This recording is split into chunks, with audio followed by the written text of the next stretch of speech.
ಅಭಿಮಾನದ ಈ ಊರಿನ ಅಭಿಮಾನವನ್ನ ನೀವೇ ಸಾಕಷ್ಟು ಸಂತೋಷದಿಂದ ಈ ಅಭಿಮಾನವನ್ನ ವ್ಯಕ್ತಪಡಿಸಬೇಕು ಅಂತ ತಮ್ಮಲ್ಲಿ ಕೇಳ್ಕೊಳ್ತಾ ಇದ್ದೀನಿ. ವೇದಿಕೆ ಮೇಲೆ ಆಸೀನರಾಗಿರುವಂತಹ ಅತಿಥಿ ಮಹೋದಯರಿಗೆ ನೆನಪಿನ ಕಾಣಿಕೆಯನ್ನ ಶ್ರೀಯುತ ಷಣ್ಮುಖಪ್ಪ ಬಡ್ಡಿಯವರು ಕೊಡ್ತಾ ಇದ್ದಾರೆ.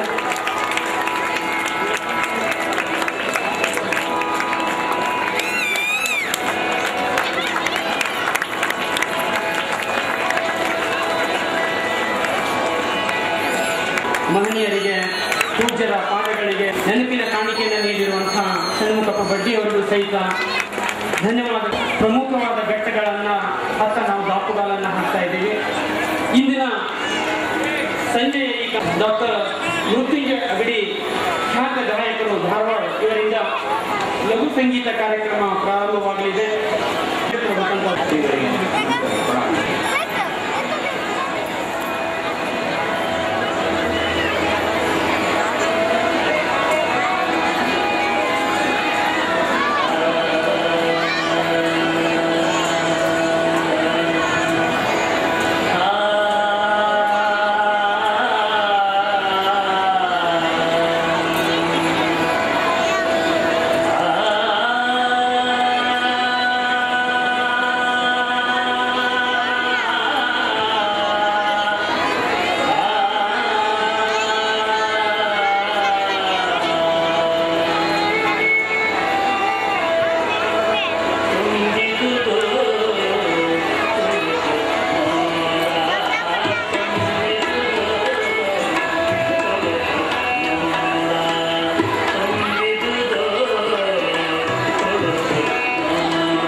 ಮಾಡಬೇಕು ಮನೋನಿಗ್ರಹ, ಇಲ್ಲ ತಂದರೆ ಬದುಕು ಕಾರಾಗ್ರಹ. ಈ ಬದುಕು ಕಾರಾಗ್ರಹ ಆಗಬಾರದು, ಸುಂದರವಾದಂತಹ ಬದುಕಾಗಬೇಕು ಅನ್ನುವಂಥ ಸದೇಚ್ಛೆಯೊಂದಿಗೆ ಅತ್ಯುತ್ತಮವಾದಂತಹ ಜಾತ್ರಾ ಮಹೋತ್ಸವ ಕಾರ್ಯಕ್ರಮ ನಡೀತಾ ಇದೆ. ನನಗೆ ಖುಷಿ ಕೊಟ್ಟಂತಹ ಸಂಗತಿ ಮುಳುಗುಂದದಲ್ಲಿ ಏನಪ್ಪಾ ಅಂತಂತಂದ್ರೆ, ದಿವ್ಯ ಸಾನ್ನಿಧ್ಯವನ್ನು ವಹಿಸಿದಂಥವರು ಮಂದಿರಂಜನ ಪ್ರಣವ ಸ್ವರೂಪಿ ಮಲ್ಲಿಕಾರ್ಜುನ ಸ್ವಾಮಿಗಳು ಹಾಗೂ ಮಂದಿರಂಜನ ಪ್ರಣವ ಸ್ವರೂಪಿ ಪ್ರಭು ಸ್ವಾಮಿಗಳು ಹಾಗೂ ಹಿಂಗಯ್ಯನಂತ ಹಿರಿಯ ಶರಣರು. ಒಂದು ಮಾತ್ರ ಹೇಳ್ತೀನಿ ಆತ್ಮೀಯರೇ, ಇವತ್ತ ನಾವು ನೀವು ಬಹಳಷ್ಟು ಧನ್ಯ. ಯಾಕಂದ್ರೆ ಮಲ್ಲಿಕಾರ್ಜುನ ಪ್ರಭುಗಳೇ ಇಲ್ಲಿ ಕುಳಿತಿದ್ದಾರೆ, ಮಲ್ಲಿಕಾರ್ಜುನ ಮತ್ತು ಪ್ರಭು ಇಲ್ಲಿ ಕುಳಿತಿದ್ದಾರೆ. ಹಿರಿಯರಾದಂತಹ ಶರಣರಿಂದ ಅವ್ರು ಕರ್ಕೊಂಡೇ ಬಂದಿದ್ದಾರೆ. ಅವರ ಪಾದಗಳಿಗೆ ನಮಸ್ಕರಿಸಿ, ತಂದೆ ನಕ್ರೆ ಅಧಿಕಾರ, ತಾಯಿ ನಕ್ರೆ ಮಮಕಾರ, ಮಕ್ಕಳು ನಕ್ರೆ ಸಹಕಾರ, ಜನ ನಕ್ರೆ ಪುರಸ್ಕಾರ, ಹೆಂಡತಿ ನಕ್ರೆ ಚಮತ್ಕಾರ. ನಿಮ್ಮೆಲ್ಲರಿಗೂ ಅನಿಲ್ ವೈದ್ಯ ಅವರ ನಮಸ್ಕಾರ. ಆತ್ಮೀಯರೇ, ಏನೇ ಇರಲಿ ಬಂಡಾಯಕ್ಕೆ ನರಗುಂದ, ಬಂಡಾಯಕ್ಕೆ ನರಗುಂದ, ಏನಾದರೂ ಉಪ್ಪಿಟ್ಟಿರುವಾಕೆ ನವಲುಗುಂದ, ಭಕ್ತಿಗೆ ಬೇಕು ನೀಲಗುಂದ, ಭಕ್ತಿಗೆ ಬೇಕು ನೀಲಗುಂದ. ಭಕ್ತಿ, ಶ್ರದ್ಧೆ, ಸಹಕಾರ, ವಾತ್ಸಲ್ಯ, ಮಮತೆ, ಕರುಣೆ, ಅಂತಃಕರಣ ಎಲ್ಲಕ್ಕೂ ಬೇಕು ಮುಳುಗುಂದ. ಎಲ್ಲ ಮುಳುಗುಂದರ ಜನತೆಗೆ ನಮಸ್ಕರಿಸಿ, ವೇದಿಕೆ ಮೇಲೆ ಹಿರಿಯರಾದಂತಹ ಎಲ್ಲ ಗಣ್ಯರಿಗೂ ಸಹಿತ ನಮಸ್ಕರಿಸಿ, ನಮ್ಮ ನದಿ ಹಬ್ಬ ಕಾರ್ಯಕ್ರಮವನ್ನ ನಾನು ಪ್ರಾರಂಭ ಮಾಡ್ತಾ ಇದ್ದೇನೆ. ಬಹಳಷ್ಟು ತನಕ ಮಾತಾಡಂಗಿಲ್ಲ, ಯಾಕಂದ್ರೆ ನೀವು ಜಾಸ್ತಿ ನಕ್ಕು ಬಿಟ್ರೆ ನಾವು ಬೆಳತನಕ ಈ ಕಾರ್ಯಕ್ರಮ ಮಾಡಬೇಕಾಗ್ತದೆ. ಅದಕ್ಕೆ ಹೆಚ್ಚು ಕಡಿಮೆ ನಗ್ತೀರಿ ಅಷ್ಟು ನಾವು ಲಘು ಸ್ಟೇಜ್ ಇಂದ ಇದ್ದೀವಿ. ಮುಖ್ಯವಾಗಿ ಹಾಸ್ಯ ಎಲ್ಲಿ ಹುಡುತ್ತದೆ ಅನ್ನೋದಕ್ಕಿಂತ ಇನ್ನೊಂದು ಮಾತನ್ನ ಹೇಳ್ತೀನಿ ನಾನು ನಿಮಗೆ. ಸನ್ಮಾನ್ಯ ಡಾಕ್ಟರ್ ಚೌಡಿ ಅವರು ನನ್ನ ನೀಲಗುಂದದಲ್ಲಿ ಒಂದು ಕಾರ್ಯಕ್ರಮ ಮಾಡ್ತಿರ್ಬೇಕಾದ್ರೆ ನೋಡಿದ್ರು. ಅವರು ನನ್ನ ಇಲ್ಲಿ ಬರಮಾಡಿಕೊಂಡಿದ್ದಾರೆ. ಅವರು ನನಗೆ ಹೇಳಿದ್ರು, ಸರ್ ನಿಮ್ಮ ನಗೆ ಹಬ್ಬ ಕಾರ್ಯಕ್ರಮವನ್ನೇ ನೀವು ಮಾಡಿಕೊಡಿ ಅಂತಂತೇಳಿ. ಈ ಕಾರ್ಯಕ್ರಮದಲ್ಲಿ ನನಗೆ ಅನ್ನಿಸ್ತದೆ ಅಂದ್ರೆ, ಬಾಗಿದರೆ ಭಾಗ ಬೇಕು, ಬಾಳೆಯಂತೆ ಭಾಗ ಬೇಕು, ತಾಗಿದರೆ ತಾಗಬೇಕು, ತೆಂಗಿನಂತೆ ತಾಗಬೇಕು, ತೂಗಿದರೆ ತೂಗಬೇಕು, ಮಲ್ಲಿಗೆಯಂತೆ ತೂಗಬೇಕು, ತೋರಿದರೆ ತೋರಬೇಕು, ಗುಲಾಬಿಯಂತೆ ತೋರಬೇಕು, ಕೂಡಿದರೆ ಕೂಡಬೇಕು, ನಿಮ್ಮ ಹಾಗೆ ಕೂಡಬೇಕು. ಅಂತಹ ಜನಸ್ತೋಮ ಬಹಳ ಖುಷಿ ಕಾರ್ಯಕ್ರಮ ಮಾಡಲಿಕ್ಕೆ. ಆತ್ಮೀಯರೇ, ಹಾಸ್ಯ ಎಲ್ಲಿ ಹುಡುತ್ತದೆ ಅನ್ನೋದಕ್ಕಿಂತ ಹಾಗೆ ಹುಡುತ್ತದೆ ನಿಮ್ಗೆ ಹೇಳ್ತೇನೆ. ಇಲ್ಲಿ ನಾನು ಸರಿಯಾಗಿ 7 ಗಂಟೆಗೆ ಜೋಶಿ ಅವರು ನನ್ನ ಕರ್ಕೊಂಡು ಬಂದರು. ಎಲ್ಲ ವೇದಿಕೆ ಫುಲ್ ಆಗಿತ್ತು. ಇಲ್ಲಿ ಕುಳಿತಿದ್ದೆ, ನನ್ನ ಜೊತೆ ರವಿ ಕುಲಕರ್ಣಿ ಅವರು ಕುಳಿತಿದ್ರು, ಎಲ್ಲರೂ ಕುಳಿತಿದ್ವಿ. ಒಬ್ಬ ತಾಯಂದ್ರು ಬಂದ್ರು, ಸರ್ ಎಲ್ಲ ಗಣಸರು ಕೂತ್ಬಿಟ್ಟಾರ, ನಮಗ್ ಕುರ್ಚೆ ಕೊಡ್ರಿ ಅಂದ್ರು. ನಮಗ್ ಕುರ್ಚೆ ಕೊಡ್ರಿ ಅಂತ ಕೂಡ ನಾನಂದ್ರು ಸುಮ್ಮನೆ ಕೂತಿದ್ದೆ, ಯಾಕಂದ್ರೆ ನಾನು ಗೆಸ್ಟ್ ಅಲ್ಲ, ಸುಮ್ಮನೆ ಕೂತಿದ್ದೆ. ಚೌಡಿ ಡಾಕ್ಟರ್ ಹೇಳಿದ್ರು ಅವರು, ಇಲ್ಲೆಲ್ಲ ಗಣಸರು ಕೂತಾರ, ಮತ್ತೆ ನಾವೆಲ್ಲಿ ಕೊಡಬೇಕು ಅಂದ್ಕೊಳ್ಳೋದು. ಚೌಡಿ ಡಾಕ್ಟರ್ ಇಲ್ಲಿಂದ ಹೇಳಿದ್ರು ಅವ್ರಿಗೆ, ಅವರು ಗೆಸ್ಟ್, ಈಗ ನಿಮಗೆ ಕುರ್ಚೆ ಸಿಗ್ತದ. ಆ ತಾಯಿ ಏನ್ ಅನ್ನಿಸ್ತು ಗೊತ್ತಾ, ತನ್ನ ಮಗ್ ಹೇಳಿದ್ರು ಅವ್ರು. ಆ ತಾಯಿ ತನ್ನ ಮಗ್ ಏನ್ ಹೇಳಿದ್ರು ಅಂದ್ರೆ, ಸುಮಾರು ಈಗ ಅವ್ರ ಮೇಲೆ ಕರೀತಾರ, ಅವ್ರ ಮೇಲೆ ಹೋಗ್ತಾರ ಕುಂದ್ರಿ ಅಂತ. ಕೆಲವು ನಿಮ್ಗೆ ದೊಡ್ಡದಾದಂತ ಹಾಸ್ಯ ಸಿಗ್ಲಿಕ್ಕೆ ಸಾಧ್ಯನೇ ಇಲ್ಲ. ನಾಲ್ಕು ಹೋಗ್ತಾರಪ್ಪ ಅಂದ್ರೆ ಅರ್ಥ ಇಟ್ಕೊಂಡು ಹೇಳ್ಬೇಕಾಗ್ತದೆ. ನಾನು ವೃತ್ತಿಯಿಂದ ಒಬ್ಬ ಶಿಕ್ಷಕ, ಕಾಲೇಜಿನಲ್ಲಿ ಒಂದು ಉಪನ್ಯಾಸಕ ವೃತ್ತಿಯನ್ನು ನಾನು ಮಾಡ್ತೇನೆ. ನನ್ನ ವಿದ್ಯಾರ್ಥಿಗಳು ಗ್ರಾಮಾಂತರ ಪ್ರದೇಶದಿಂದ ಬಂದಿರ್ತಾರೆ, ಬಹಳ ಮಜಾ ಇರ್ತಾರೆ ನನ್ನ ವಿದ್ಯಾರ್ಥಿಗಳು, ಅದ್ಭುತ ಇರ್ತಾರೆ. ಈಗಾಗಲೇ ಡಾಕ್ಟರ್ ಚೌಡಿ ಅವರು ಹೇಳಿದ ಹಾಗೆ ನಾನು ಕಲಿಸುವಂತ ವಿಷಯ ಇಂಗ್ಲಿಷ್. ನಾನು ಏನ್ ಮಾಡಿರ್ತೀನಿ ವಿದ್ಯಾರ್ಥಿಗಳಿಗೆ ಅಂದ್ರೆ, ಏನೋ ಪ್ರಶ್ನೆ ಕೇಳಿ ಒಂದು ಉತ್ತರ ಮಾಡಿರ್ತೇನೆ, ಅದನ್ನು ಬರೆದು ಬಿಟ್ರೆ ಅವ್ರು ಸಾಕು ಪಾಸ್ ಅಂತ. ಹಿಂಗ ಒಂದು ಅತಿ ಸೀರಿಯಸ್ ಆಗಿ ನನ್ನ ಕ್ಲಾಸ್ ರೂಮ್ ಒಳಗೆ ಎಲ್ಲ ಪ್ರಶ್ನೆಗೆ ಉತ್ತರ ಬರಲಿಕ್ಕೆ ಒಬ್ಬ ಹುಡುಗ ಎತ್ತಿಂದ ಸರ ಅಂದ. ಏನ್ಲೆ ಅಂದೆ, ಏನಿಲ್ಲ ಬಿಡ್ರಿ ಸರ್, ಸುಂಬರ್ಕ ನಪಸಕ್ಕೆ ನೋಡಿ ಅಂತ. ಮತ್ತ ಒಂದು 5 ನಿಮಿಷ ಬಿಟ್ಟು ಬರಲ್ಲ, ಮತ್ತ ಹೇಳಲ್ಲ, ಸರ ಅಂದ. ಏನೋ ಅಂದೆ, ಸರ ನಮ್ ಕೋಳಿ ಒಂದ್ ಮೊಟ್ಟೆ ಹಾಕೈತ್ರಿ ಅಂದ. ಲೇ, ನಾನು ಬರೆಯೋದಕ್ಕೆ ನಿನ್ ಕೋಳಿ ಮೊಟ್ಟೆ ಹಾಕೋದಕ್ಕೆ ಏನು ಸಂಬಂಧ ಇಲ್ಲ ಅಂದೆ. ಸುಮ್ಮ ಬಿಟ್ಟ, ಬರ್ಕ ಸುಮ್ಮನೆ ಅಂದ. ಮತ್ತ 5 ನಿಮಿಷ ಬರಲ್ಲ, ಮತ್ತ ಹೇಳ್ತಿಂತ ಸರ ಅಂದ. ಸಿಟ್ಕೊಂಡ್ಬಿಡ್ತಾನೆ, ಎಲ್ಲಿ ಅಂದ. ಸರ ನಮ್ಮ ಕೋಳಿ ಒಂದು ಮೊಟ್ಟೆ ಹಾಕೈತ್ರಿ ಅಂದ. ಆಗಲೇ ಹೇಳಿ ಅಲ್ಲೇ ಅಂದೆ. ಸರ್ ನೀವು ಲಕ್ಷ ಕೊಟ್ಟು ಕೇಳೋಲ್ರಿ ಅಂದ. ಲಕ್ಷ ಇಲ್ಲ ನನ್ನ ಹತ್ರ ಅಂದೆ. ಸರ್ ಇನ್ನೊಮ್ಮೆ ನೀವು ಬರೋಬ್ಬರಿ ಕೇಳ್ರಿ ಅಂದ. ಸುಮ್ಮನೆ ಬರ್ಕೊಳ್ಳಿ ನಪಸಕ್ಕೆ ನೋಡು ಅಂದೆ. ಮತ್ತ 5 ನಿಮಿಷ ಬರಲ್ಲ. 5 ನಿಮಿಷ ಬರದ ಮೇಲೆ ಹುಡುಗ ಮಾಡಿದ್ದು ಹೇಳ್ತೀನಿ ನಿಮ್ಗೆ ಆತ್ಮೀಯರೇ. ಎಲ್ಲ ಪುಸ್ತಕ ಮುಚ್ಚಿಟ್ಟು ಡೆಸ್ಪಲ್ಲಿ ಎದ್ದು ನಿಂತ್ಬಿಟ್ಟ. ಡೆಸ್ಪಲ್ಲಿ ಎದ್ದು ನಿಂತು ಸರ ನಮ್ಮ ಕೋಳಿ ಒಂದು ಮೊಟ್ಟೆ ಆಗೈತ್ರಿ ಅಂದ. ಸಿಟ್ಟು ಬಂದ್ಬಿಡ್ತೀನಿ ನಾನು.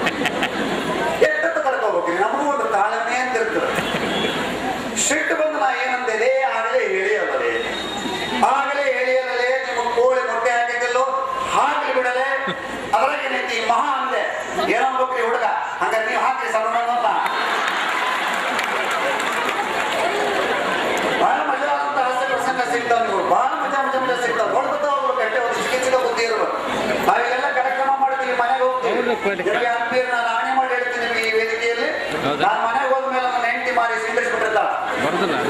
ಆಕೆಗೆ ನನಗೆ ಆಗುವಂತಹ ವ್ಯತ್ಯಾಸ ಎಲ್ಲರೂ ನೆನೆಸಿ ಬರ್ತೀವಿ. ನಾವು ಸಂಜೆ ಹಾಸ್ಯ ರಾತ್ರಿ ಆಗ್ತವೆ. ಇದು ನನ್ನ ಪುಣ್ಯ. ಇದು ಲಘು ಬಂದದು. ಯಾಕಂದ್ರೆ ಸಹಸ ಚಂಡಿಕೆ ನಾವು ಮಾತಾಡ್ತಿರ್ಬೇಕಾದ್ರೆ 7 ಗಂಟೆಗೆ ಒಂದು ಕಾರ್ಯಕ್ರಮ ಇತ್ತು, ಮಧ್ಯರಾತ್ರಿ 2:30 ಮಾತಾಡಿದ್ದೀನಿ. ಇದೇ ತರದ ಒಂದು ಜನಸ್ತೋಮ ಆಯ್ತು. ಈ ಹೆಂಡತಿ ವಿಷಯ ತಂದೆಲ್ಲ ಯಾಕೆ ತಂದೆ ನಿಮ್ಗೆ ಹೇಳ್ತೀನಿ. ನಾವು ಕಾರ್ಯಕ್ರಮಕ್ಕೆ ಹೋಗ್ತೀವಲ್ಲ, ಕಾರ್ಯಕ್ರಮಕ್ಕೆ ಹೋಗಿ ಲೇಟಾಗಿ ಬಂದು ಕೂಡ ಹೆಂಡತಿ ಮಾರಿ ಸ್ವಲ್ಪ ಗಡಿಗೆ ಮಾಡಿಬಿಟ್ಟಿರ್ತ. ನಾನು ಮತ್ತೆ ಕಾರ್ಯಕ್ರಮ ಮುಗಿಸ್ಕೊಂಡು ಮನೆಗೆ ಹೋದೆ.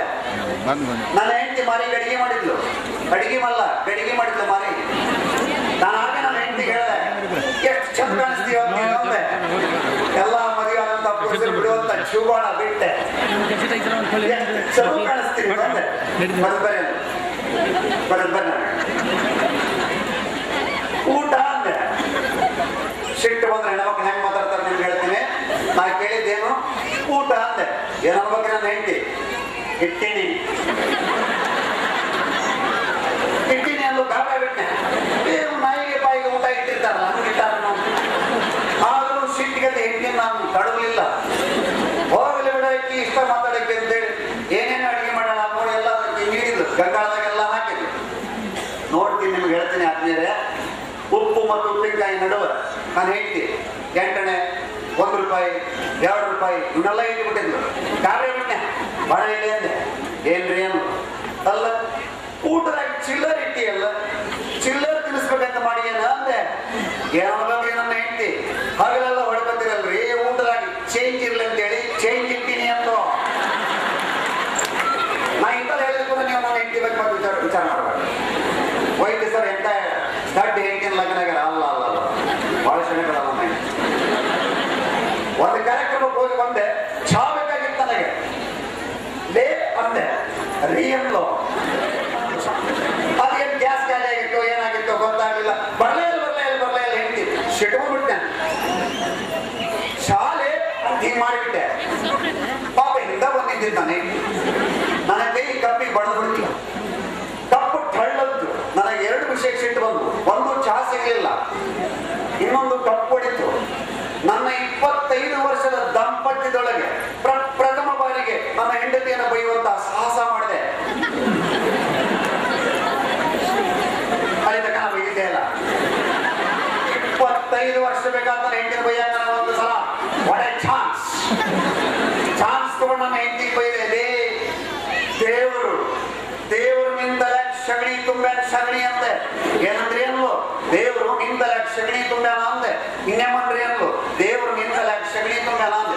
ಚಂದ ಅಂತೀರಿ ನೀವು, ಚಂದ ಏನ್ರಿ ಏನು, ದೇವರು ನಿಂದಲಾಗ ಸಗಣಿ ತುಂಬ್ಯಾನ ಸಗಣಿ ಅಂದೆ. ಏನನ್ಬೇಕ್ರಿ ನನ್ನ ಹೆಂಡತಿ ಹೊಳ್ಳಿ. ಇವತ್ತು ಗೊತ್ತಾತ್ ನೋಡ್ರಿ ಯಾಕೆ ನೀವು ನನ್ನ ತೆಲಿತಿದ್ದೀರಿ ಅನ್ನೋದು. ಇವತ್ತು ಗೊತ್ತಾತ್. ಗಂಡ ಹೆಂಡತಿ ಏನಾಗಿತ್ತು, ಹಾಸ್ಯ ಇರಬೇಕು, ಅಪಹಾಸ್ಯ ಆಗಬಾರ್ದು. ಯಾರನ್ನು ಸಹಿತ ನಾವು ಟೀಕೆ ಮಾಡೋದಿಲ್ಲ, ನಮ್ಮನ್ನೇ ನಾವು ತಗೊಳ್ತೀವಿ. ನನ್ನ ಹೆಂಡತಿ ಮೇಲೆ ಇಷ್ಟೆಲ್ಲ ನಾನು ನೋಡಿದಾಗ ಒಂದು ಕಾರ್ಯಕ್ರಮ ಕೊಡ್ಬೇಕಾದ್ರೆ ರಾತ್ರಿ ಬಹಳ ಸನ್ನಿವೇಶಗಳು ಹೇಳ್ತೀನಿ ನನಗೆ. ನಾನು ನನ್ನ ಹೆಂಡತಿ ಮೇಲೆ ಜೋಕ್ ಹೇಳಿದಾಗ ಒಬ್ಬರು ಹೀಗೆ ಆಡಿಯನ್ಸ್ ಎದ್ದು ನಿಂತ್ಬಿಟ್ರು. ಸರ್ ಅಂದ್ರು. ಏನಪ್ಪಾ ಅಂದೆ, ವಯಸ್ಸಲ್ಲಿ ಇಷ್ಟೆಲ್ಲ ಹೇಳ್ತಿಲ್ಲ ನೀವು ಪ್ರಸಂಗಗಳನ್ನ, ನೀವು ಎಲ್ಲಾ ಜೋಕ್ಗಳಿಗೂ ನಿಮ್ಮ ಹೆಂಡತಿನ ಯಾಕೆ ತಗೋತೀರಿ ಅಂದ್ರು. ಮಂದಿ ಹೆಂಡತಿ ತೊಗೊಳಕ್ ಬರೋದಿಲ್ಲ, ಅವ್ರು ಕೊಡ್ತೇನೆ ನಾವು ತೊಗೊಳಕ್ ಬರೋದಿಲ್ಲ. ಮಾತನಾಗ ವಿಧಾನಸೌಧ ಕೊಡುವಂತ ಜನ ನಾವು. ಹೌದಾ, ಮಾತನಾಡಕ್ಕೆ ವಿಧಾನಸೌಧ ಕೊಡ್ತೀವಿ, ಅದ್ಭುತ ನಮ್ಮ ಮಂದಿ. ಹೌದಾ, ಯಾಕಂದ್ರೆ ಕೆಲವು ಮಾತಾಡ್ತಿರ್ಬೇಕಾದ್ರೆ ಬಹಳ ಮಜಾ ಮಾತಾಡ್ತೀವಿ, ಯಾರು ಖಬರ ಇರಕ್ಕಿಲ್ಲ ನಮಗೆ. ನನ್ನ ತಗೊಳ್ಳೋ ಅಂತ ನೀನ್ ತಗೊಂಡು ಏನ್ ಮಾಡ್ಬೇಕು. ಈಗ ಸೋನಿಯಾ ಗಾಂಧಿ ತಗೋತಾರೋ, ಸೋನಿಯಾ ಗಾಂಧಿ ಬರ್ಬೇಕಲ್ಲ, ತಗೋತೀವಿ ನಾವು. ಯಡಿಯೂರಪ್ಪನ ತಗೋ, ಹೌದು ಬರ್ಬೇಕಲ್ಲ. ನನ್ನ ಮಕ್ಕಳನ್ನ ತಗೋ, ಅವ್ರು ತಗೊಳ್ಳಿ ನೋಡಪ್ಪ. ಮಾತನೊಳಗೆ ಎಲ್ಲಾನು ನಾವು ಹೇಳ್ಬಿಡ್ತೀವಿ. ಕೆಲವೊಂದು ಟೈಮ್ ಏನಂದ್ರೆ ನಮ್ಗೆ ಹೆಂಗ್ ಮಾತಾಡೋದು ಗೊತ್ತಾಗಿಲ್ಲ. ದವಾಖಾನೆ ಹೆಂಗ್ ಮಾತಾಡ್ತೀವಿ ನಿಮ್ಗೆ ತೋರಿಸಿ ನೋಡ್ರಿ. ನಾನು ಇನ್ನೊಂದು ನಮ್ಮ ರವಿ ಕುಲಕರ್ಣಿ ಇಬ್ರು ಒಂದು ದವಾಖಾನೆಗೆ ಇದ್ವಿ. ಅವ್ರು ನನ್ನ ಕೇಳಿದ್ರು, ಕುಲಕರ್ಣಿ ಅವರು ಆರಾಮ ಇದ್ರ ಅಂದ್ರು. ಆರಾಮಂದೆ. ನೀನು ರವಿ ಅಂದೆ, ನಾನು ಆರಾಮಂದ್ರು. ಇಬ್ರು ಇರೋದಲ್ಲೇ ದವಾಖಾನೆ. ಚೌಡಿ ಡಾಕ್ಟರ್ ಹೊರಗೆ ಬಂದ್ರು, ನೀವಿಬ್ರು ಆರಾಮಿದ್ದಾರೆ, ಇಲ್ಲಾಕ್ ಬಂದಿರಿ ಅಂದ್ರು. ನಾ ಹೇಳಿದೆ ಡಾಕ್ಟರ್ಗೆ, ನೀವು ಆರಾಮದ್ರೆ ನೋಡಕ್ ಬಂದೇನೆ ಅಂತ. ಹಾಸ್ಯ ಹುಟ್ಟೋದು ಹೀಗೆ ಹುಟ್ಟುತ್ತದೆ, ಹಾಸ್ಯ ಹುಟ್ಟಿಸ್ಬೇಕಾಗ್ತದೆ. ಕೆಲವೊಂದು ಕಡೆಗೆ ಡಾಕ್ಟರ್ದು ಬಂಧುಗಳೇ ನನಗೆ ಬಹಳ ಇಷ್ಟ. ಖುಷಿ ಪಟ್ಟ ಪ್ರಸಂಗ ಏನು ನಿಮ್ಗೆ ಹೇಳ್ತೇನೆ. ಹಾರ್ಲಿಗೆರೆ ಒಳಗೆ ನಾವು ಒಂದು NSS ಕ್ಯಾಂಪ್ ಮಾಡಿದ್ದೆ. ಅಲ್ಲೇ ಫ್ರೀ ಮೆಡಿಕಲ್ ಕ್ಯಾಂಪ್ ಮಾಡಿರ್ತೀವಿ, ಡಾಕ್ಟರ್ನೆಲ್ಲ ಕರ್ಕೊಂಡು ಹೋಗಿರ್ತೀವಿ. ಒಬ್ಬ ಮುದುಕಿ ಸಿಕ್ಕಳ್ರಿ ನನಗೆ. ಮಾಸ್ತರ ಏನಮ್ಮ ಅಂದೆ. ಯಪ್ಪ ಡಾಕ್ಟರ್ ಬಂದಾರ, ನಾನು ಕರ್ಕೊಂಡ್ ಬಂದಿ ಬೇಮ್ಮ ಅಂದೆ. ಅಲ್ಲಿಂದ ಡಾಕ್ಟರು ಬಂದಾರಮ್ಮ, ನಿನಗೆ ಕಲ್ಯಾಣ ಡಾಕ್ಟರ್ ಅಂದೆ. ಅಯ್ಯ ನನಗಡ ಯಪ್ಪ ಹೇಳೋದು ಒಂದು ಆ ಮಾಡಿದ ಮುದುಕಿ ಕಾರ ಬಿಟ್ಟ, ಇಲ್ಲೊಂದು ಉಳಿದಿತ್ತು. ಅಯ್ಯ ಇವ್ನು ಬರಬರಿ ಅಮ್ಮ ಬರಬೇ ಅಂದೆ. ಆಕಿನ ಕರ್ಕೊಂಡೋಗಿ ಡಾಕ್ಟರ್ ಅಂತ ಕುಂದಿಸಿದೆ. ಡಾಕ್ಟರ್ ಹೇಳಿದ್ರು ಏನಾಗೈತೆ ಅಮ್ಮಗ ಅಂದ್ರು. ಅಲ್ಲಿನ ಸಮಸ್ಯೆ ಇದ್ರೆ ಕುಂದ್ರಿಸ್ ಮಾಸ್ತರ ಅಂದ್ರು. ಕುರ್ಚಿ ಡಾಕ್ಟರ್ ಹಿಂಗ್ ಬಂದ್ರು. ಏನಾಗೈತೆ ಅಮ್ಮ ಹೊಲ್ನವಾಗೈತೆ ಅಯ್ಯಪ್ಪ ಆ ಮಾಡ ಬೇಷ ನಾ ಮಾಡ್ರೆ ಎಲ್ಲಿ ಅಡ್ನಿ ಅಡಿ ಮುದಿಗೆ ಬೇಷ ನಾ ಮಾಡ. ನನಗೆ ಹೇಳಿದ್ರು ಡಾಕ್ಟರ್, ನನಗೆ ಹೇಳಿದ್ರು ಮಾಸ್ತರ ಅತಿ ಬೇಷ ನಾ ಮಾಡನ್ರಿ. ಆ ಮುದುಕಿ ಕೇಳಿ ಊದಿದೇನಾ? ಏನು ಊದಿದೆ ಗೊತ್ತಾ? ಯಮ್ಮ ನಿನ್ನ ಮೈಯಾಗ ಎಷ್ಟು ಶಕ್ತಿ ಐತೆ ಅಷ್ಟು ಉಪಯೋಗಿಸಿ ಆನವೇ ಎಂದೆ. ನಾ ಹೇಳ್ದಂಗೆ ಮಾಡಿಬಿಡ್ತೀರಿ ಆ ಮುದುಕಿ. ಅಷ್ಟು ಶಕ್ತಿ ಉಪಯೋಗಿಸಿ ಅಂತ ಕಪ್ಪಾಗಿಬಿಟ್ಟು ಮುದುಕಿ. ನನ್ನ ಚಿಂತೆ ನನಗೆ ನಾನು ನೋಡಿ ಕಲಿತವ ಅದು ನೋಡಿ ಹಾಕ್ಲಿಗೇರಿ ಮೆಡಿಕಲ್ ಲೀಗಲ್ ಕೇಸು ಮುಂದೆ ಯಾರನ್ನೋ ಯಾರಿಗೆ ಗೊತ್ತು ಒದಗಿ ಬಿದ್ದೋಲೆ ಅಪ್ಪ ಅಂದ. ನಮಗೇನ ಗಾಬರಿ ಡಾಕ್ಟರು, ಅವ್ರು ಇನ್ನೂ ಗಾಬರಿ. ಮಾಸ್ತರ ಮುಂದೇನು ಕಡ್ರಿ ಮುದುಕಿ ಕಣ್ಣು ಮುಚ್ಕೊಂಡಿರ್ತ ಏನ್ ಮಾಡೋದು ಕನ್ಯಾ. ಆದರೂ ಧೈರ್ಯ ಮಾಡಿದ್ರಿ, ಆ ಪೇಕ್ಷನ್ ಧೈರ್ಯ ಮಾಡಿದ್ರೆ ಹಿಂಗೆ ಹಿಡಿದ ಮುದುಕಿನ ಎಮ್ಮ ಅಂದೆ. ಈಗ ನಮ್ಮ ಮನೆ ನಡೆಯುತ್ತೀರಿ ಅಂತ ಹೇಳ್ಬೇಕ. ಎಮ್ಮ ಅಂದೆ ಏನಂತ ಗೊತ್ತಂದ್ರೆ ಮುದುಕಿ ಅದೇನಪ್ಪ ಅಂದ್ರು ಅಂತ ಖುಷಿ. ಅದಲ್ಲ ಮುಂದೆ ನಾ ಬಿಟ್ಬಿಟ್ಟೆ, ಎಲ್ಲ ಕೈನ ಬಿಟ್ಬಿಟ್ಟೆ. ಡಾಕ್ಟರ್ ಸಿಟ್ಕೊಂಡ್ಬಿಡ್ತು. ಹೇ ಮುದುಕಿ ಅಂದ್ರೆ ಅವ್ರು ಕಂಗಾಲಾಗಿದ್ರು ಒಂದು ನಿಮಿಷದಿಂದ ಅವರು. ಈಗ ಮುದುಕಿನ ಜಪಿಸಿದ್ರು ಏನಪ್ಪ ಲಕ್ಕಿ ಬೇ ಮುದುಕಿ ಅಂತ ಬಾಯಾಗಿ ಮುಚ್ಚಿದಿ ಅಂತ ಕೇಳಿದ್ರು. ಏನು ಉತ್ತರ ಕೊಡ್ತೀರಿ ಮುದುಕಿ? ನಿಮ್ಗೆ ಹೇಳ್ತೀನಿ ಆತ್ಮೀಯರೇ. ಮುದುಕಿ ಹೇಳಿದ್ರು ಹಾಕ್ಲಿಗೆರೆ ಒಳಗೆ, ಯಪ್ಪ ನೀ ಬಾಯಿ ತಕ್ಷಣ ನೋಡಿದ್ರೆ ಏನು ಒಳ ಕುಂತ ತೆಗಿತೀಯ ಹೊರ ಕುಂತ